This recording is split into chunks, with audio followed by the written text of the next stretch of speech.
사랑하는 여러분, 우리가 지금 로마서를 함께 공부하고 있고 오늘까지 읽은 말씀은 로마서의 일부에 해당하는 내용입니다. 그래서 로마서에 있는 전체 줄거리를 잠깐 여러분에게 소개하고자 합니다.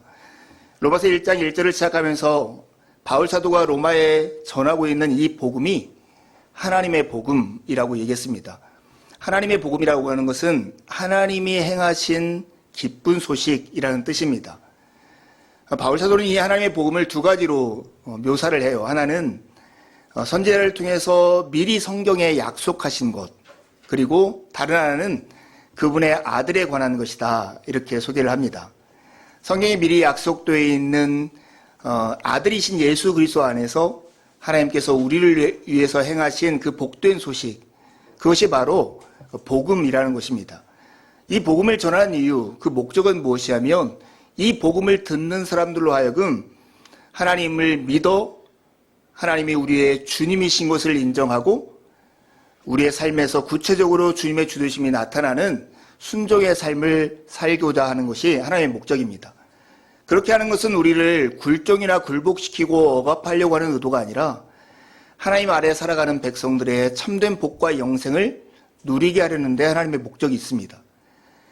그래서 바울 사도는 간절한 마음으로 로마 교회에 가서 이 복음을 전하기 원했습니다. 더불어 이 복음에 대해서 일도 부끄러운 마음이 없었습니다. 왜냐하면 이 복음 안에는 복음은 모든 믿는 사람을 구원하는 하나님의 능력이 되기 때문입니다. 왜 모든 믿는 사람을 구원하는 능력이 복음일까요? 그것은 복음 안에 하나님의 의의가 나타나 있기 때문입니다. 하나님의 의의라고 하는 것은 하나님이 인간과의 관계에서 관계의 의무를 다하는 신실함을 뜻합니다.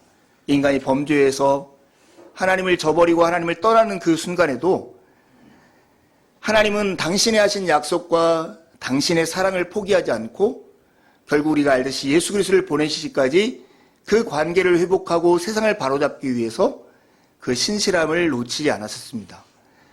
그 덕분에 우리는 믿음에서 믿음으로 하나님의 신실함 때문에 이루어진 그 일이 은혜라고 하는 통로를 통해서 우리의 믿음을 발현하고 이 믿음을 통해서 하나님의 은혜, 하나님의 신실하심의 덕인 구원을 받아 누리도록 되었다는 것입니다. 이것이 복음의 전체 이야기입니다. 구체적으로 왜 우리에게 이런 복음이 필요한가 할 때 로마서 1장 18절부터 3장 20절까지 인간의 죄악됨에 대해서 길게 설명했습니다. 결론적으로 의인은 없나니 하나도 없다 하는 것이 그것이 인간에 대한 하나님의 진단서였습니다.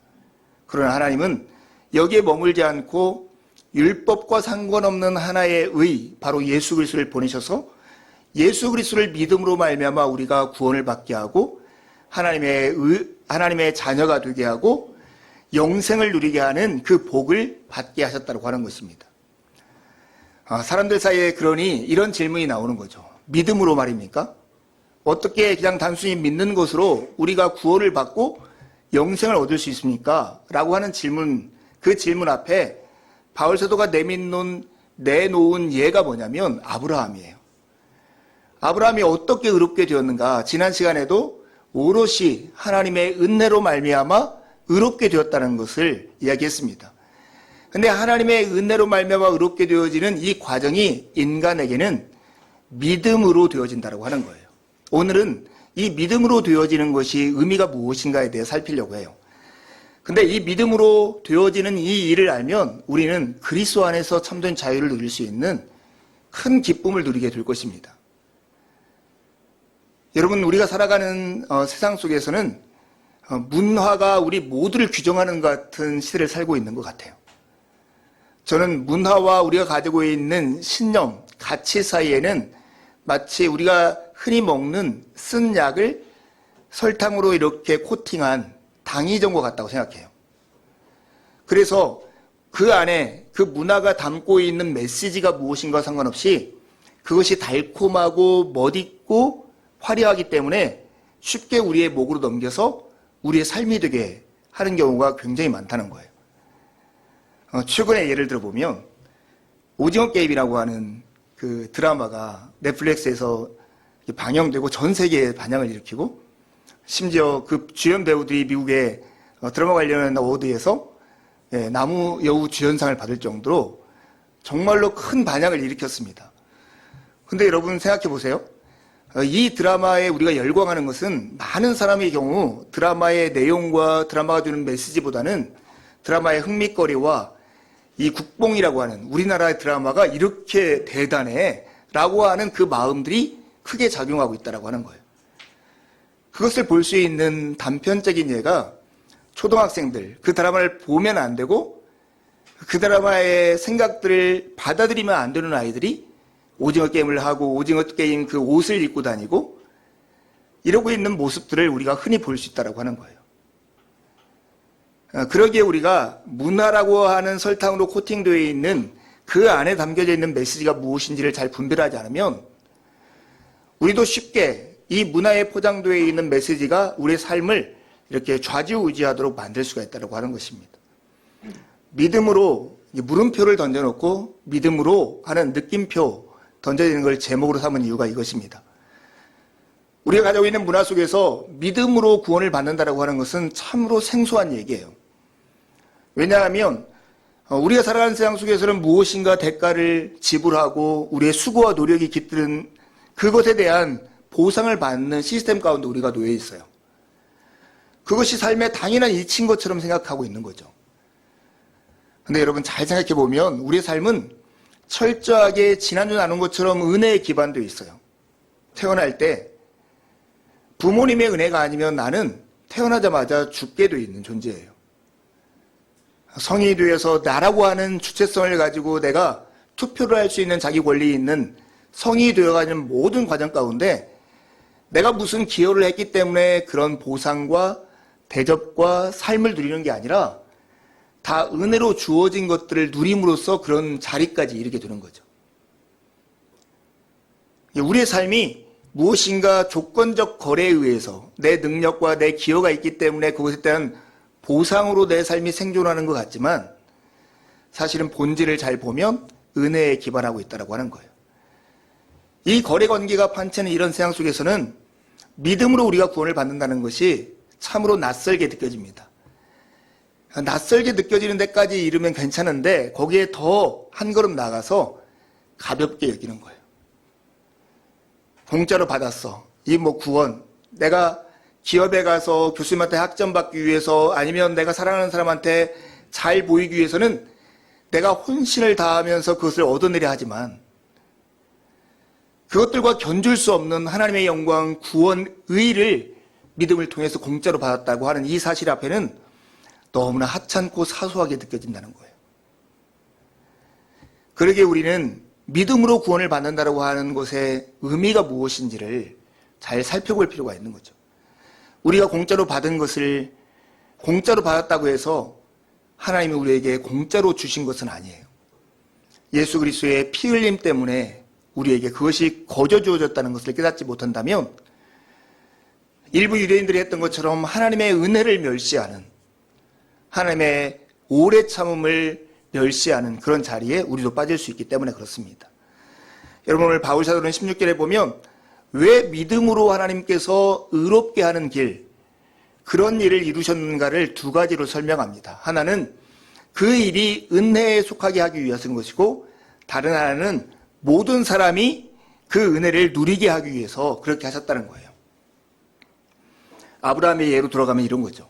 아브라함이 어떻게 이 가나안 땅이라고 하는 땅을 자기의 소유로 상속을 받고 많은 자손을 그의 자손으로 두게 되었는가? 이 질문을 하는 거예요.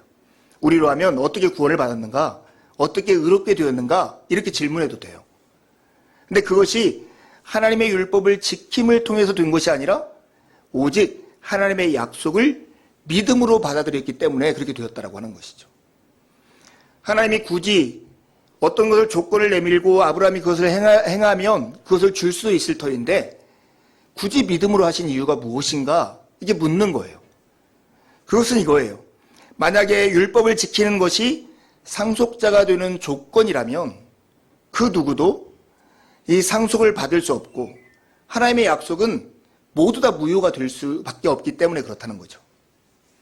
하나님의 믿음으로 아브라함과 그의 후손에게 세상의 상속자가 될 것이라고 약속하신 것, 그리고 그 상속자가 되게 하신 것은 순전히 아브라함의 연약함 때문에 하나님이 그 일을 온전히 이루실 수밖에 없기 때문에 은혜로 주어진 것이라는 사실입니다. 그러니 믿음으로라고 하는 말은 우리가 아이고 쉽네 이런 의미가 아니라 하나님의 배려가 얼마나 크신가 여기에 초점이 맞춰져야 하는 것입니다. 하나님의 약속은 은혜에 속한 것입니다. 주님의 약속이 성취되는 것은 그래서 전적으로 하나님의 손에 달려 있습니다.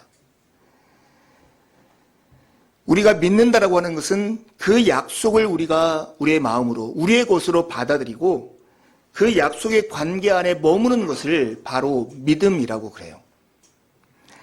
하나님의 약속은 율법을 지킴으로써 얻는 보상이 아니라 믿음을 통해서 우리에게 주어지는 은혜라고 하는 것을 놓지 말아야 합니다. 이것이 바로 믿음으로 우리가 구원을 받는다는 것의 첫 번째 이유예요. 두 번째 이유 안에도 큰 복과 메시지가 담겨 있어요. 그건 뭐냐면 그 약속을 모든 후손에게 굳게 하려 이 일을 하셨다고 하는 거예요. 아브라함에게는 거저 줬지만 아브라함의 후손들에게는 네가 이만큼 행했으니까 내가 너에게 이 약속을 줄게 라고 한다면 그의 후손들에게 누구도 그 약속을 받을 수 없는 것이죠. 그리고 아브라함에게만 국한해서 이 약속을 준다면 유대인들과 할례를 받은 사람들, 율법을 지키는 사람들에게만 이 약속이 해당될 거예요. 그런데 믿음으로 아브라함의 믿음을 같은 믿음으로 소유하고 있는 모든 사람들, 그런 사람들에게는 아브라함의 후손인 것을 인정하고 아브라함이 받은 상속을 우리도 받을 수 있는 권리를 누리게 된다고 하는 것입니다. 이게 얼마나 큰 복이고 놀라운 은혜입니까? 더욱이 이것을 강조하는 것이 16절 후반부에 나와요. 16절 후반부에 이렇게 말씀해요. 아브라함은 우리 모든 사람의 조상이라. 아브라함은 모든 사람의 조상이라. 기록된 바 내가 너를 많은 민족의 조상으로 세웠다 하심과 같으니,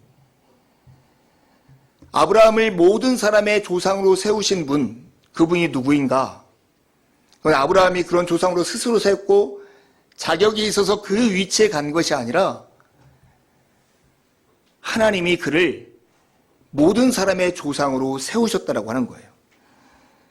우리가 아브라함을 믿음의 조상이라고 부르는 것은 아브라함이 좋은 믿음을 가졌고 큰 믿음을 가졌고 다른 많은 사람들이 믿지 않는 그 가운데서도 아브라함만 믿었어 이런 얘기를 하려고 하는 게 아니에요. 아브라함처럼 보잘것없는 인생, 스스로의 힘으로 구원을 얻을 수 없고 하나님과 올바른 관계에 갈 수 없고 세상의 상속자가 될 수 없는 인생을 어떻게 하나님께서 은혜로 일하심으로 그를 이 자리에 이르게 하셨는가 하는 것의 본보기라는 거예요. 이 본보기라고 하는 것은 아브라함에게 하나님께서 하셨던 것처럼 여기에 있는 우리 모두에게도 하나님께서 하고 계시다는 증거예요. 하나님이 아브라함을 우뚝 세워서 믿음의 조상으로 세우신 이유는 잘 봐라. 내가 아브라함에게 했던 것처럼 너희들에게 하고 있어.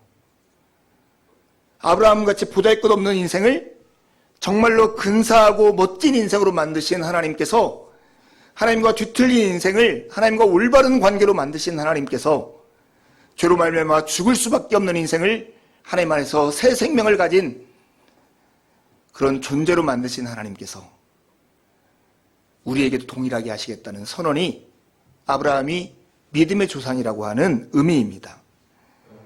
같은 하나님께서 같은 방식으로 지금 우리 안에서 일하심으로 아브라함에게 복을 주어서 아브라함을 통해서 모든 사람이 복을 얻게 하는 것처럼 오늘 여러분들을 선택해서 여러분에게 복을 주어서 여러분을 통하여 많은 사람들이 하나님의 복을 누리게 하는 그 자리에까지 이르게 하실 것입니다. 이것이 하나님의 계획이고 하나님께서 굳이 믿음으로 이 일을 행하시는 이유인 것입니다. 자격과 조건이 부족해도 하나님의 의지로 우리를 하나님의 자녀 삼고 하나님의 백성이 되게 하시겠다라고 하는 그 뜻이 이 안에 담겨 있습니다. 그래서 로마서 4장 17절에 보면 아브라함의 고백이 이거였잖아요. 이 일은 그가 믿는 하나님 곧 죽은 자들에게 생명을 주시고 존재하지 않는 것들을 부르셔서 존재하게 하시는 하나님 앞에서 일어난 일이다. 아브라함 자신이 정말로 믿는 하나님은 이런 분이에요.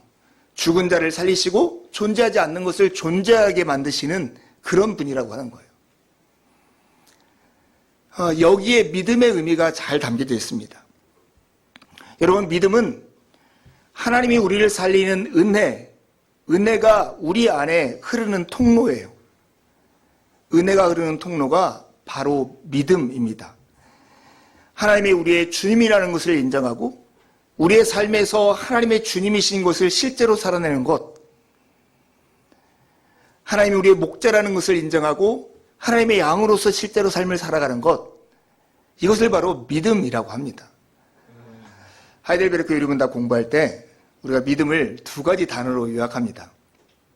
이건 신앙의 선배들이 우리에게 가르친 건데, 첫 번째는 확실한 지식이고 다른 하나는 굳은 신뢰예요.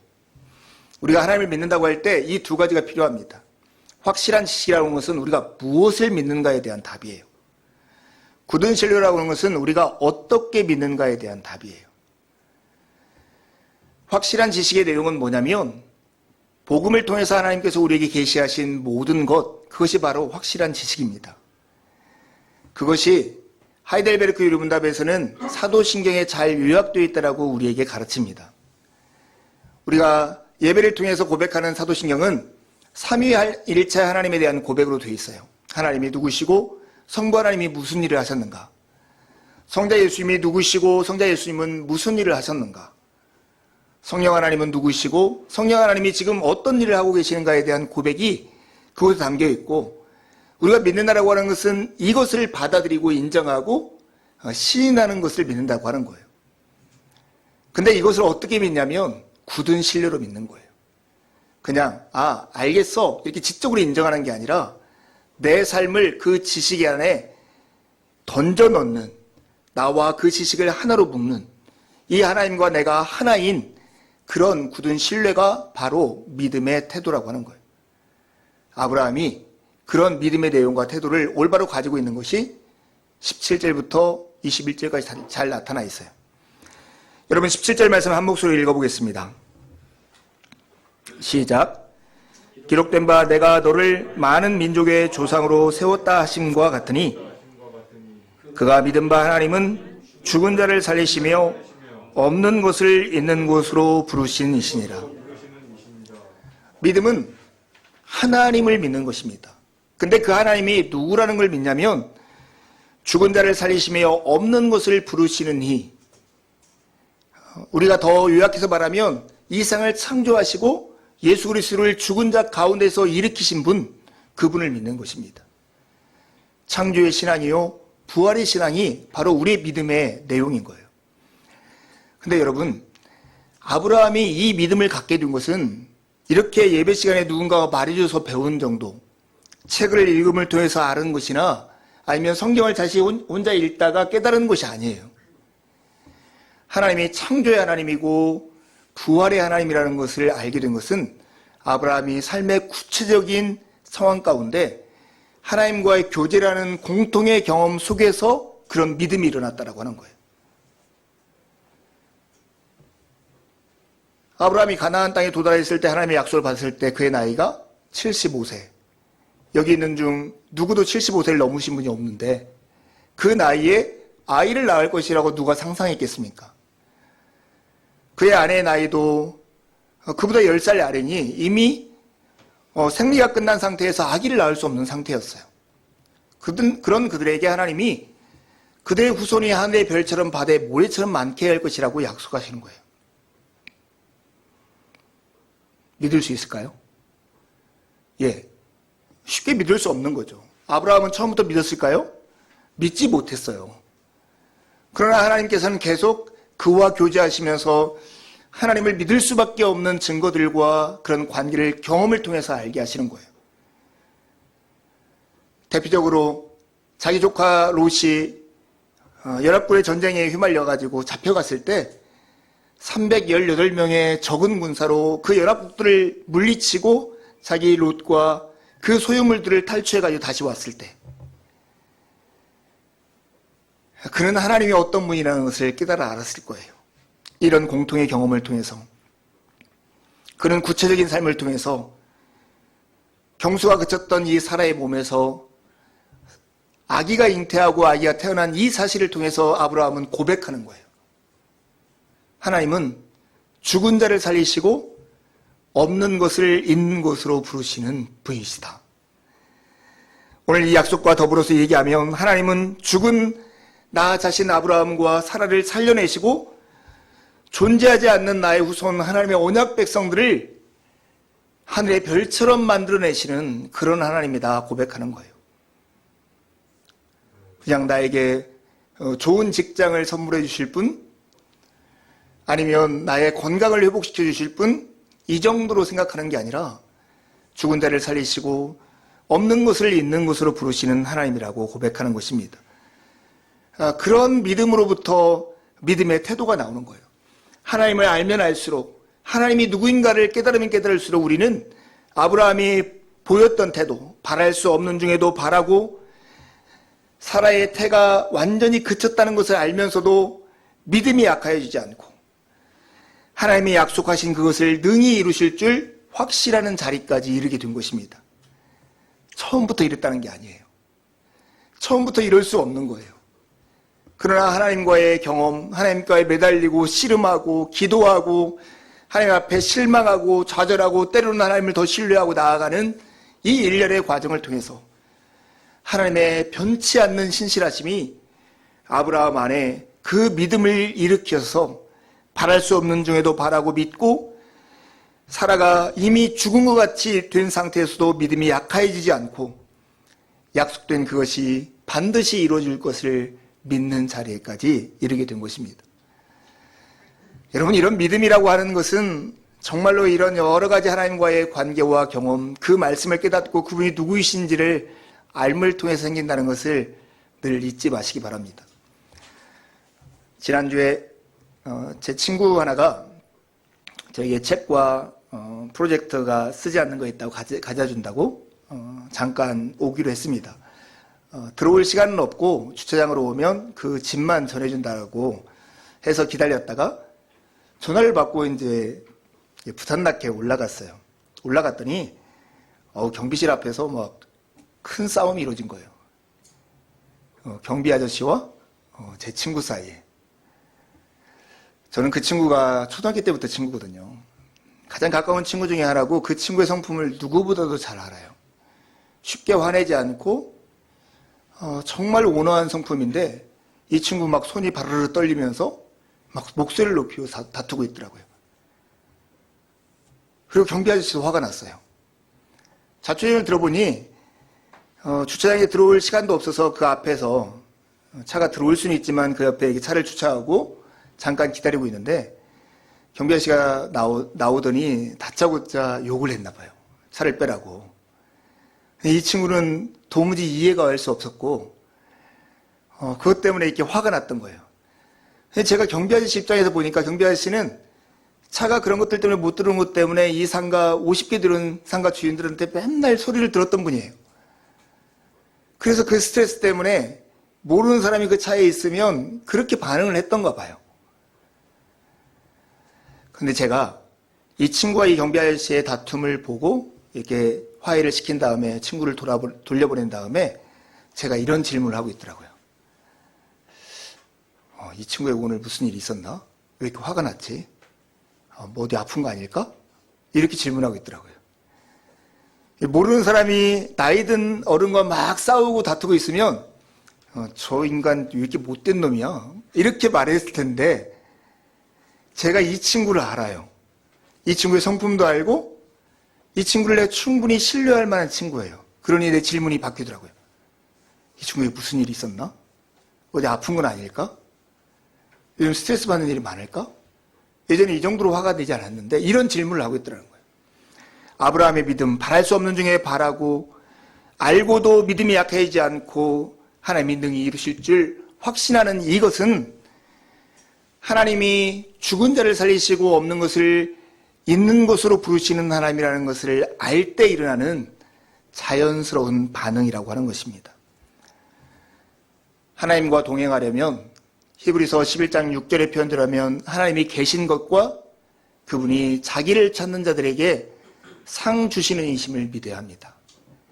이 믿음 가운데 살아가는 사람들, 이런 사람들은 우리의 가능성에 마음을 닫지 않고 하나님의 가능성에 우리의 마음의 문을 열고 습관적으로 주님과 같은 생각을 품으려고 하면서 살아갑니다. 이것이 바로 믿음입니다. 믿음은 우리의 능력과 우리의 힘으로 되지 않는 그 자리에서 하나님께서 우리 안에서 당신의 약속을 성취할 수 있도록 우리 안에 룸을 두는 것, 공간을 만들어서 하나님께 내어드리는 것, 그것이 바로 믿음입니다. 우리의 삶에서 구체적으로 하나님이 일할 수 있는 공간을 마련해 둘 때 우리는 하나님의 은혜가 우리의 삶에서 흐르는 것을 경험할 수 있을 거예요. 장 박사님 부부가 지금 몇 개월째 우리와 함께 예배하고 있는데 다른 성도들과 교제가 많지는 않으시죠. 근데 거기 가서 제가 이렇게 설명하시는 걸 몇 번 들으면서 배운 되게 중요한 사실이 하나 있어요. 예, 여러분 장 박사님은 모세혈관을 측정할 수 있는 현미경을 개발하는 개발자이시고 굉장히 훌륭하고 잘 알려져 있는 분이더라고요. 근데 그때 설명을 들으면서 이런 얘기를 하셨어요. 이 혈관이라고 하는 것은 영양소가 흐르는 길이라고. 맞나요? 네. 영양소가 흐르는 길이라고. 아무리 좋은 걸 먹고 아무리 좋은 약을 먹어도 이 혈관들이 잘 살아있고 그 혈류가 충분히 흐르고 있지 않으면 그 영양소는 자기 몸속으로 스며들지 않는다고 하는 거예요. 설교를 준비하면서 이 얘기가 떠올랐어요. 이 혈관이 바로 믿음과 같은 거예요. 하나님의 은혜가 우리에게 부어져도 하나님의 은혜가 우리 안에서, 우리 혈관 안에서 시내처럼 흐르지 않는 이유는 뭐냐면 우리의 믿음이 딱 예배당 안에만 있으면, 예배당 안에서만 하나님의 은혜가 우리에게 흘러갈 거예요. 내가 설거지할 때도, 내가 공부할 때도, 내가 일자리를 찾을 때에도, 내가 친구와 관계할 때도 우리의 믿음이 이 자리에 주님이 계시고 주님께서 우리의 삶을 다스리고 있다는 것을 인정하면서 주님 안에서 주님께서 일하실 수 있는 공간을 내어드리는 삶을 살 때, 마치 혈관이 혈류가 잘 흐르고 있을 때 영양소가 흡수되듯이 그때 하나님의 은혜는 우리 안에 삶에 구체적으로 곳곳으로 펼쳐가게 될 것입니다. 그것은 우리 자신에게만 복이 아니고 하나님이 아브라함을 불러서 복을 주고 많은 사람의 복의 근원이 되게 하신 것처럼 우리의 믿음의 삶은 하나님의 은혜가 우리를 통해서 흘러서 이웃들에게 가고 하나님께 영광을 돌리는 그런 삶으로 나타나게 되는 것입니다. 사랑하는 여러분, 믿음으로 살면 우리는 자유로울 수 있습니다. 참된 자유로운 삶을 누릴 수 있습니다. 오늘도 23절부터 25절에 보면 그 사실이 나타나 있어요. 오늘날 많은 사람들이 힘겨워하고 어려운 것은 나도 인간으로 대접받고 싶다는 거예요. 인정받고 싶다는 거예요.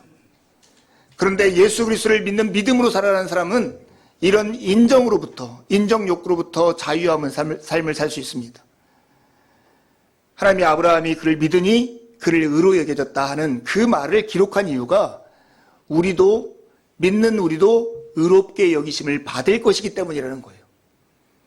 이 말은 뭐냐면 믿는 우리가 이미 하나님으로부터 너는 올바른 사람이야, 너는 나하고 올바른 관계 가운데 있는 사람이야, 내 아들이야, 이렇게 인정받은 존재라는 거예요. 이게 그리스도인의 얼마나 큰 특권인지 몰라요. 세례를 받고 물 안에서 이렇게 올라오시는 예수 그리스도를 향해서 하늘에서 들려온 음성 기억나세요? 이는 내 사랑하는 아들이고 내가 너를 좋아한다. 그런데 예수 그리스도와 연합됐고 예수 그리스도의 옷을 입은 그런 모든 사람을 향해서, 그래서 의롭게 된 믿는 우리를 향해서 하나님은 지금도 우리에게 동일한 말씀을 하세요. 너는 내 사랑하는 아들이다. 너는 내 사랑하는 딸이다. 내가 너를 참 좋아한다. 하나님의 인정을 받은 사람은 다른 사람들의 인정에 목말라 하지 않습니다. 그러기에 인정으로부터 자유케 되어지는 것이죠. 그뿐만 아니라 불안으로부터도 자유케 됩니다. 오늘 25절 꼭 암송해야 할 말씀입니다. 예수는 우리가 범죄한 것 때문에 내어줌이 되고 또한 우리를 의롭다 하시기 위하여 살아나셨느니라. 예수 그리스도의 인생, 예수 그리스도의 삶, 예수 그리스도 안에 있는 우리, 예수 그리스도로 옷을 입은 믿는 우리의 삶의 결론, 결말, 미래는 바로 예수 그리스도의 부활인 것입니다. 사랑하는 여러분, 하나님은 우리의 삶의 상황들, 어떤 조건들을 통제하지 않고 세상의 악이 우리의 인생의 파도처럼 이렇게 밀려올 때조차도 그것을 두고 방치하십니다. 그러나 그 모든 것들을 합력하여 선을 이루는 방식으로 하나님의 뜻을 이루시는 분이십니다. 세상의 악이 예수 그리스도를 십자가에 못 박게 했지만 하나님은 죽은 자 가운데 예수 그리스도를 살려내심으로써 하나님의 영광을 이 땅에 나타나시고 많은 사람들을 의롭게 되는 길을 내신 분이십니다. 우리가 기도하는 많은 것들이 상황과 조건들을 변경시켜달라고 기도하죠. 하나님은 그 기도에 응답하지 않으실지 몰라요. 그러나 하나님은 우리에게 일어나는 그 어떤 악과 우리가 원치 않는 현실조차도 합력하여 선을 이루어내시는 분이십니다. 예수 그리스도의 부활은 우리의 인생의 결말이고 우리의 미래입니다. 성경 속에서 가장 억울하고 가장 많은 고생을 했던 인물 이렇게 뽑으라고 하면 아마 요셉일 거예요. 10대 소년으로 형제들에 의해서 인신매매 당하고 이집트에 가서 종살이, 감옥살이 하다가 겨우 30살 되어가지고 총리가 되는 그 삶을 살았어요. 여러분들 요셉의 그 고생하는 삶을 보면서 불안해하거나 불쌍히 여기거나 안타깝게 여기고 막 이런 때가 있었습니까? 별로 그렇지 않죠. 왜냐하면 요셉이 조금만 있으면 총리가 되기 때문에 그것을 알고 있기 때문에 그걸 보고도 조금만 있으면 총리 돼. 지금 저렇게 팔려가지만 저게 끝이 아니야. 이렇게 우리가 알 수 있는 거죠. 여러분 그리스도의 인생이 그렇습니다. 요셉의 억울한 인생처럼 우리의 삶에도 우리의 뜻대로 되지 않고 때로는 억울하고 고달프고 참으로 힘겨운 삶을 살아갈 때가 있어요. 그러나 여러분 가슴을 확 펴세요. 왜냐하면 우리의 인생의 결말이 예수 그리스도고 예수 그리스도의 부활이기 때문에 그렇습니다. 그리스도가 승리하셨고 우리를 그곳까지 이끌어 나가시는 그 일을 우리 안에서 역사하고 있습니다. 이것이 믿음으로 살아가는 삶의 특권이고 자유이고 영광입니다. 우리는 믿음으로 살아갈 때 그리스도 안에서 참 자유를 누릴 수 있습니다. 믿음은 두려움을 이기는 용기를 주고 불안을 이기는 평안을 우리에게 줍니다. 현실을 변화시키는 능력으로 우리 가운데 작동하고 이기심을 극복하는 사랑을 우리 가운데 일으키는 것이 바로 믿음입니다. 사랑하는 여러분, 이번 한 주 동안 죽은 자를 살리시고 없는 것을 있는 것으로 부르시는 그 하나님을 오롯이 믿는 믿음으로 살아가는 여러분이 되기를 간절히 바랍니다. 함께 기도하시겠습니다. 이 시간 함께